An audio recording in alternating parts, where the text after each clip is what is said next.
तानाजी लक्ष्मण गुगे, हारण, तालुका माडा, जिल्हा सोलापूर.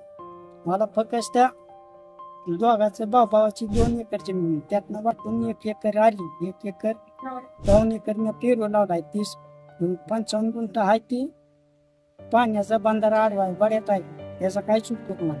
आता टोकरीत पाणी होतं. पेरू लागवड किती रोपं लागली होती? 500 500 रोपाला किती खर्च आला होता?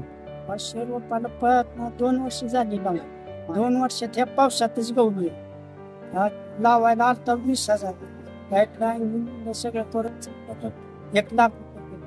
आता त्याचा पंचनामा वगैरे झाले का? त्याच्या गेल्या वर्षी बी पावसातच गवली, यंदा बी पावसातच गवली. मग किती लागली होती फळं एका झाडाला? गेल्या वर्षी 50-60च होती, यंदा बी 70-80 होती, तरी पावसाने जोड. मग आता राहिलेलं पेरूचं काय करताय?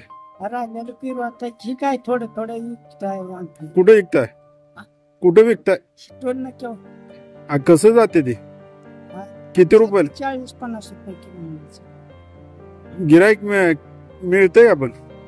काय नाही, 200-300 रुपये. किती दिवसापासून विकताय तरी? 15 दिवस झाले.